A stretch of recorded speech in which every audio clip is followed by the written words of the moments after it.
Hello students, good morning. Welcome to my new channel. आज हमारा topic है translation. आज मैं आपको ट्रांसलेशन बताऊंगी कि क्या है ट्रांसलेशन, और इंडियन सोसाइटी जो इतनी मल्टी लिंग्विस्टिक और मल्टी कल्चरल है, मैं उसको बेस बनाकर आपको समझाऊंगी कि ट्रांसलेशन क्या है। Translation is significant for enabling global communication, facilitating cultural understanding. Translation जो है ग्लोबल कम्युनिकेशन मतलब पूरी दुनिया में आपस में बातचीत करने के लिए और कल्चर को समझने के लिए बहुत ज़रूरी है, और नॉलेज को एक्सपैंड करने के लिए ट्रांसलेशन का उपयोग किया जाता है। It allows for the exchange of ideas, information and artistic works across language and cultures. ये क्या करता है कि अगर ट्रांसलेशन की वजह से हम आइडियाज़ को एक दूसरे को दे सकते हैं, इंफॉर्मेशन दे सकते हैं एक दूसरे को, और जितने भी आर्टिस्टिक वर्क्स हैं वो भी दूसरों की लैंग्वेज में हम समझ सकते हैं, उनके कल्चर को भी समझ सकते हैं। Fostering a more connected and informed world, कैसी दुनिया बनाएगा? मोर कनेक्टेड, जो एक दूसरे की बात समझ सकते हैं और एक दूसरे की इन्फॉर्मेशन को एक दूसरे को दे सकते हैं। वो ट्रांसलेशन जो है इतना इंपॉर्टेंट है कि ये ऐसी दुनिया बनाएगा। Here's a more detailed look at the significance of translation. Facilitating global communication, क्या करेगा? ग्लोबल कम्युनिकेशन को इनकरेज करेगा। Translation breaks down language barriers, allowing individual and organization to communicate across linguistic divides. Translation क्या करता है? Language barrier को तोड़ देता है, और दूसरे इंडिविजुअल्स और जितनी भी ऑर्गेनाइजेशन है अलग अलग देशों के, उनको आपस में बात करने के लिए भले ही लैंग्वेज प्रॉब्लम हो, लेकिन वो आपस में बट जाते हैं और आपस में बात करना शुरू कर देते हैं। This is crucial for international business diplomacy in the spread of information on a global scale. ये बहुत ज़रूरी है इंटरनेशनल बिजनेस के लिए, क्योंकि हमें उनकी लैंग्वेज आनी चाहिए। लैंग्वेज नहीं आती तो ट्रांसलेटर की बहुत ज़रूरत होती है। अगर एक ट्रांसलेटर लोग बुक करते हैं। डिप्लोमेसी मतलब आपस में एक देश में क्या हो रहा है वो भी हमें पता चलता है, और हमारी जो डिप्लोमेसी है उसके लिए भी ज़रूरत होती है एक ट्रांसलेशन की। और इंफॉर्मेशन भी फैलाने के लिए ट्रांसलेशन का होना बहुत ज़रूरी है। For example TED talks use open translation projects to make their content accessible to a wider audience, reports light house translation. TED talk भी ट्रांसलेशन प्रोजेक्ट्स करता है जिससे कि उसका कंटेंट जो है दूसरे लोग भी समझ पाएँ। Fostering cultural understanding. ट्रांसलेशन क्या करता है कि आपको लिटरेचर, आर्ट और दूसरे कल्चरल चीज़ों को, दूसरे देश के दूसरे पार्ट ऑफ द वर्ल्ड की चीज को आपको समझने का मौका देता है। ट्रांसलेशन के थ्रू हम ये सारी चीज़ें समझ सकते हैं। वो ये क्या करता है, हमें दूसरों अगर हम दूसरों की भाषा समझ पाते तो हमें उनके प्रति जो सिंपैथी या अपनापन होता है, हम दूसरे के कल्चर को समझ सकते हैं। और ये क्या करता है, डाइवर्स और इंक्लूसिव मतलब अलग-अलग चीज़ें और मतलब बेहद अनोखी चीज़ों को भी हम जो है समझ पाते हैं। और include according to lexica translation can be a bridge between cultures helping to appreciate. तो क्या करता है कल्चर, जो ये क्या बन सकता है, एक ब्रिज बन सकता है कल्चर्स के बीच बीच में, जो कि लोगों के एक दूसरे के एक्सपीरियंस को एप्रिशिएट करने के लिए, एक्सपीरियंस करने के लिए, अलग अलग सोसाइटी की चीज़ों को एक्सपीरियंस करने के लिए ये ब्रिज बन सकता है। ये क्या करता है, expanding access to knowledge, knowledge का एक्सपेंशन करता है, हमें दूसरों की चीज़ों को और अच्छी चीज़ें समझ में आती हैं। ट्रांसलेशन में एक साइंटिफिक, टेक्निकल एंड एजुकेशनल, क्या करता है ट्रांसलेशन, साइंटिफिक और टेक्नोलॉजी से रिलेटेड, एजुकेशनल से रिलेटेड जितने मटेरियल हैं वो एक्सेस करने में हमें मदद करता है, और भले ही उसकी ऑडियंस जो है वो नेटिव लैंग्वेज जानती हो या ना जानती हो। This is particularly important for stem fields, मतलब साइंस, टेक्नोलॉजी, इंजीनियरिंग और मैथमेटिक्स फील्ड के लिए बहुत इंपॉर्टेंट है, जिससे कि कॉम्प्लेक्स मतलब कठिन कठिन कॉन्सेप्ट्स भी बहुत ईजिली हम ट्रांसलेशन के थ्रू समझ सकते हैं। फॉर एग्जाम्पल एफ्रोलिंगो ना एक ऑर्गेनाइजेशन है जो कि ट्रांसलेशन वगैरह के लिए करती है, लोकलाइजेशन पे काम करती है, जो लोकल के नेटिव अफ्रीकन लैंग्वेजेस हैं उनको ट्रांसलेट करके वो जैसे कि जो मार्केट में चल रहा लैंग्वेज उसमें ट्रांसलेट करती है। तो एफ्रोलिंगो नोट करती है कि इफेक्टिव ट्रांसलेशन जो है क्या क्या ईजी स्टूडेंट को क्या करता है ना, कि कोई भी कॉन्सेप्ट समझने में बहुत ईजी कर देता है। तो it is easy for students to grasp intricate concepts, मतलब कठिन कठिन कॉन्सेप्ट्स को भी ईजी कर देता है। Support global trade and economy, क्या करता है ट्रांसलेशन, क्या करता है इंटरनेशनल ट्रेड और बिजनेस के लिए बहुत ज़रूरी है, क्योंकि अगर एक देश दूसरे देश की भाषा ही नहीं समझेगा तो क्या ट्रेड करेगा। कंपनीज को ज़्यादा मार्केट प्रोवाइड करता है, स्ट्रॉन्गर रिलेशनशिप बनाता है कस्टमर और पार्टनर्स के बीच में। और क्या करता है, गुड्स, सर्विसेज, टेक्नोलॉजीज भी आपस में मतलब ट्रांसफर होते हैं ट्रांसलेशन की बदौलत, और ग्लोबल इकोनॉमिक ग्रोथ में ट्रांसपोर्टेशन मतलब बूस्ट मिलता है। प्रमोटिंग लिंग्विस्टिक डाइवर्सिटी ट्रांसलेशन क्या करता है, लैंग्वेज की प्रमोशन और प्रिजर्वेशन का भी काम करता है। जो लैंग्वेज डिसअपियर होने वाली है या एक्सटिंक्ट होने वाली है, उसके भी सारे आइडियाज को अगर आप ट्रांसलेट करके रख लेते हो तो वो लैंग्वेज भी डिसअपियर नहीं हो पाती। By making these languages accessible through translation they can continue to be use, और इस तरीके से ट्रांसलेशन के की वजह से ये लैंग्वेज भी यूज की जाती है, पढ़ी जाती है और अपनी कल्चरल डाइवर्सिटी में कंट्रीब्यूट करती है। सारी बातों का ये एसेंस है कि ट्रांसलेशन बहुत ही ज़रूरी चीज़ है वर्ड को कनेक्ट करने के लिए, अंडरस्टैंडिंग प्रमोट करने के लिए और नॉलेज को एक्सपैंड करने के लिए। ये क्या करता है, हमारे ग्लोबल सोसाइटी को शेप देता है और और इंटरकनेक्टेड फ्यूचर को फॉस्टर करता है, नर्चर करता है कि मतलब हम इंटरकनेक्टेड रहेंगे अगर हमारी लैंग्वेज, सोसाइटी, कल्चर और सारे जो पीछे के नॉलेज हैं वो सेम रहेंगे। बड़े-बड़े चीज़ों के बड़े-बड़े डेफ़िनेशंस होते हैं, बड़ी-बड़ी आइडियाज़ के। ट्रांसलेशन की भी वही बात है, बहुत बड़ा डेफ़िनेशन है। लिंग्विस्ट क्या करते हैं, साइंस के बारे में पढ़ाई करते हैं, उनको एनकोड और डिकोड करते हैं। कंप्यूटर साइंटिस्ट क्या करते हैं, नेटवर्क्स और मशीन को फ़िगर आउट करते हैं कि कैसे ट्रांसलेशन किया जा सकता है मशीन के थ्रू। और व्हाइल साइकोलॉजिस्ट क्या सोचते हैं कि एक एक बोलने वाले के स्पीकर के दिमाग में आखिर चल क्या रहा है। किसी भी चीज़ को सबसे अच्छा तरीका है डिस्क्राइब करने का कि क्योंकि हर कोई उसको अलग तरीके से देखता है। सभी ट्रांसलेशन के जो डेफिनेशन है वो हर फील्ड में अलग-अलग हैं।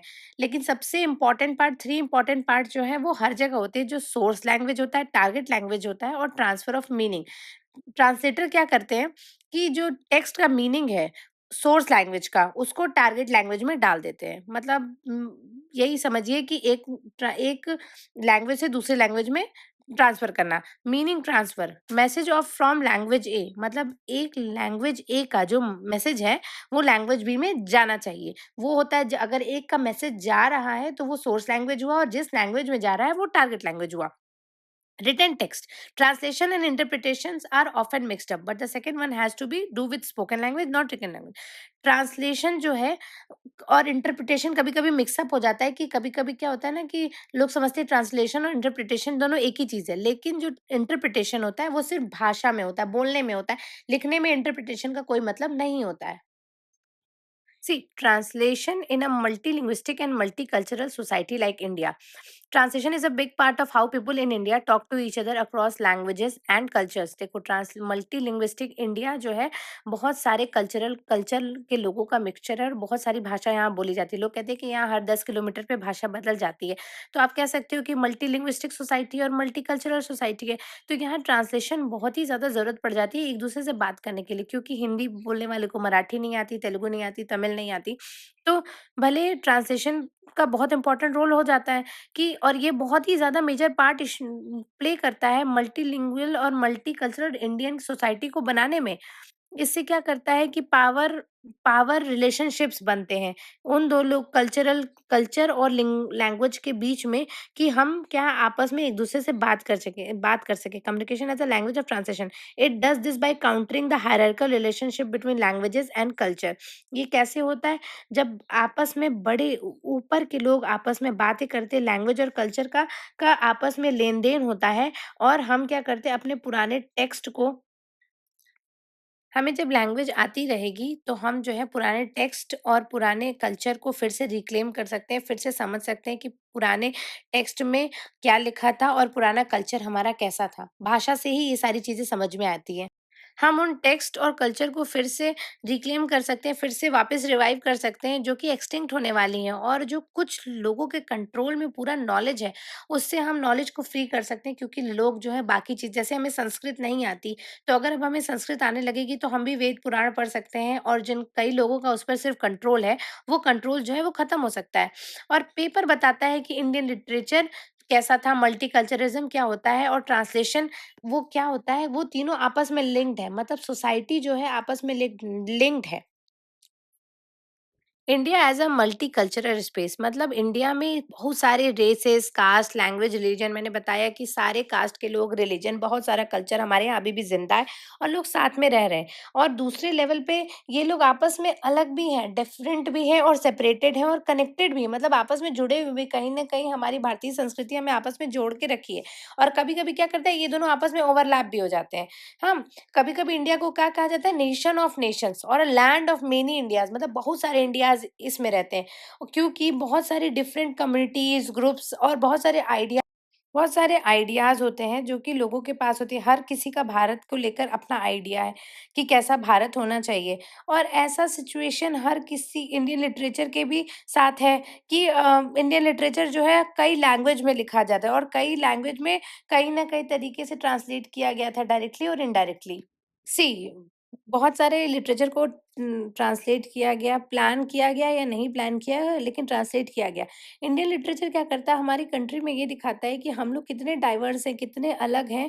और कम्युनिटी स्टेट्स मतलब स्टेट्स, इंडिया में जितने स्टेट्स हैं इनमें कोई बॉर्डर नहीं है, कोई क्लियर बॉर्डर नहीं है। लेकिन ये जो है एक दूसरे को क्रॉस करके बॉर्डर्स में बहुत सारे लैंग्वेज में क्या होता है, बहुत सारे केस में क्या होता है कि लैंग्वेज जो है लिमिटेड नहीं होती कि एक स्टेट में वही लैंग्वेज बोली जाए, बल्कि लैंग्वेज के डिफरेंट डायलेक्ट्स भी होते हैं। मतलब कि अगर भोजपुरी बोली जा रही है तो उसके अलग अलग तरीके हैं बिहार के आसपास के एरिया में, और काफ़ी चीज़ें कॉमन होती हैं। और बहुत सारे कभी कभी डिफरेंट बैकग्राउंड के लोग भी डिफरेंट लैंग्वेज बोलते हैं। अलग एक ही स्टेट में कई उसी लैंग्वेज को अलग-अलग डायलेक्ट के साथ बोला जाता है, अलग-अलग तरीके से बोला जाता है। तो ये लोग जब आपस में बात करते हैं तो कहीं न कहीं ये लोग भी ट्रांसलेट करते हैं। आपस में एक स्टेट के लोग भी जब बात करेंगे तो उनके में भी अब हिंदी हमारे यहाँ कुछ और बोली जाती है, कानपुर में थोड़ी अलग हिंदी बोली जाती है, उधर कहीं अलग बोली, तो बोलते तो वो लोग हिंदी ही हैं, लेकिन क्या कि उनका डायलेक्ट दूसरा रहता है, तो कहीं न कहीं हम भी ट्रांसलेट करके ही बातें कर रहे होते हैं। देखिए, एक लिटरेरी ट्रेंड आया जिसमें कि इंडियन लैंग्वेज को अपनी लिमिट से भी आगे पुश किया गया। लैंग्वेज क्या होती है ना, वो लिटरेचर से कनेक्ट करती है। और दूसरी इंडियन लैंग्वेज में क्या हुआ, उसको हिस्ट्री से जोड़ा गया, थीम से जोड़ा गया और स्टाइल से जोड़ा गया। एक टाइम पे भक्ति पोएट्री जब चरम पे थी अपने, तो वो पूरे दुनिया, पूरे भारत के लोगों में फैली। उसमें ये नहीं देखा गया कि किस तरीके का और किस टाइप का लैंग्वेज ये बोल रहे हैं। बस वो जो राइटर थे, वो एक से ज़्यादा भाषा में लिख सकते थे। और जो रीडर्स थे, जितने सारे रीडर्स थे भक्ति पोएट्री के, जैसे मीरा और ये लोग थे, मीरा और सूरदास, कबीरदास, ये लोग थे, ये लोग कई भाषा में बात कर सकते थे। और रीडर जो थे वो कई भाषा में बातें समझ भी सकते थे, एक से ज्यादा भाषा समझते थे। और एक टेक्स्ट में अगर एक से ज़्यादा लैंग्वेज इस्तेमाल की गई तो उसको पॉलीफ़ोनी कहते हैं। और उनके प्लेज़ में संस्कृत, प्राकृत, मगधी सब तरीके की भाषा बहुत अच्छे से इस्तेमाल होती थी और बहुत नेचुरल लगती थी, फ़ोर्स्ड नहीं लगती थी। और ऑडियंस भी बड़े मज़े से उसको फ़ॉलो करते थे और एन्जॉय करते थे। जो लैंग्वेज चेंज हो रहा है एक ही वर्क में, वो उनको बहुत एन्जॉयबल लगता था। तो लिटरेरी वर्क्स ऐसे जो होते हैं, वो बनाए भी जाते हैं, दूर-दूर से आते हैं, दूर-दूर तक पहुँचते हैं। और वो टेक्स्ट जो है उनको फिर से लिखा भी जाता है। लोग उनको पसंद करते हैं और लोग उसको रीराइट भी करते हैं और रीराइट करते हैं, ट्रांसलेट करते हैं, अडैप्ट करते हैं, मतलब वापस कॉपी भी करते हैं और कभी-कभी इंटरप्रेट भी करते हैं। कैसे इंटरप्रेट करते हैं कि वो राइटर ने अगर कुछ लिखा है तो उसको अपने से भी समझते हैं कि हाँ, राइटर ये कहना चाह रहा होगा। तो ये सब ट्रांसलेशन का ही एक तरीका है, कॉपी करना, ट्रांसलेट करना, कि लोग दूसरे लोग भी समझ सकें, जो बिल्कुल हिंदी, मगधी, प्राकृति और संस्कृत नहीं समझते, वो भी ये भाषा समझ सकें। तो ट्रांसलेशन इसलिए बहुत नेसेसरी है। जब से संस्कृत को क्रिएटिव एक्सप्रेशन के लिए मेन लैंग्वेज में बंद किया गया है, तब से दूसरे भाषाओं ने अलग-अलग इंडिया के भाग से, दूसरे-दूसरे पार्ट से एक नए मतलब मेन वे बनना शुरू किया। मतलब जब से संस्कृत बंद हुई तब दूसरी भाषाओं ने उन उन चीज़ों को, संस्कृत की जगह ली और लोगों ने वो पढ़ना-लिखना सीखा। और लोगों को भी नॉलेज मिला कि ये ही और वो जो अवेलेबल थी उस समय तक, बहुत सारे लोगों को संस्कृत नहीं आती थी। उसके बाद जब वो हिंदी भाषा आई तो बहुत सारे लोगों के हाथ में आई वो नॉलेज, लोग समझना शुरू किए। इस पे क्या हुआ, ट्रांसलेशन ने बहुत बड़ा पार्ट प्ले किया, क्योंकि कई सारी डिफरेंट काइंड्स ऑफ नॉलेज जो है इधर-उधर फैली, इंडियन लैंग्वेज लिटरेचर बदला और धीरे-धीरे और बेहतर होता चला गया। कई संस्कृत के सारे टेक्स्ट जो हैं वो ट्रांसलेट हुए दूसरी-दूसरी भाषा में, कई ने उन्हें पढ़ा, उसे अलग-अलग तरीके से इंटरप्रेट किया। और इंडियन सोसाइटी कई लैंग्वेज और कल्चर से बनी हुई है और ये फैक्ट है। ट्रांसलेशन ने राइटर्स को एक लैंग्वेज में पढ़ने का चांस दिया और दूसरे उसके स्टाइल, टेक्निक्स और एक्सपेरिमेंट को लिटरेचर में समझकर उसको दूसरे भाषा में बदलने का समय दिया। और मतलब क्या कहते हैं उसको, अपॉर्चुनिटी दिया दूसरे लैंग्वेज को समझने का, उसके स्टाइल और टेक्निक को समझने का, कि उस टेक्निक में हम ये चीज़ लिख पाते हैं या नहीं लिख पाते। और राइटर्स कितने क्रिएटिव हो सकते हैं ये भी उनको समझ में आया। Through translation new literary trends have been made possible. Translation के थ्रू नए-नए चीज़ें आई, समाज में नए-नए लिटरेरी ट्रेंड्स आए और ट्रांसलेशन की वज़ह से ये सब पॉसिबल हो पाया। तो स्टूडेंट्स, आपको ऐसे पढ़ाना कैसा लगा मेरा प्लीज़ बताइएगा मुझे। इस तरीके के कंटेंट भी आते रहेंगे और मैं जैसे पढ़ाती हूँ वो भी वैसे मैं पढ़ाती रहूँगी, आप लोग के वर्क्स अच्छे से आते रहेंगे। और मुझे ज़रूर कमेंट में बताइएगा कि आपको कैसा लगा इस तरीके से पढ़ना। तो मिलते हैं अगले क्लास में। Thank you so much.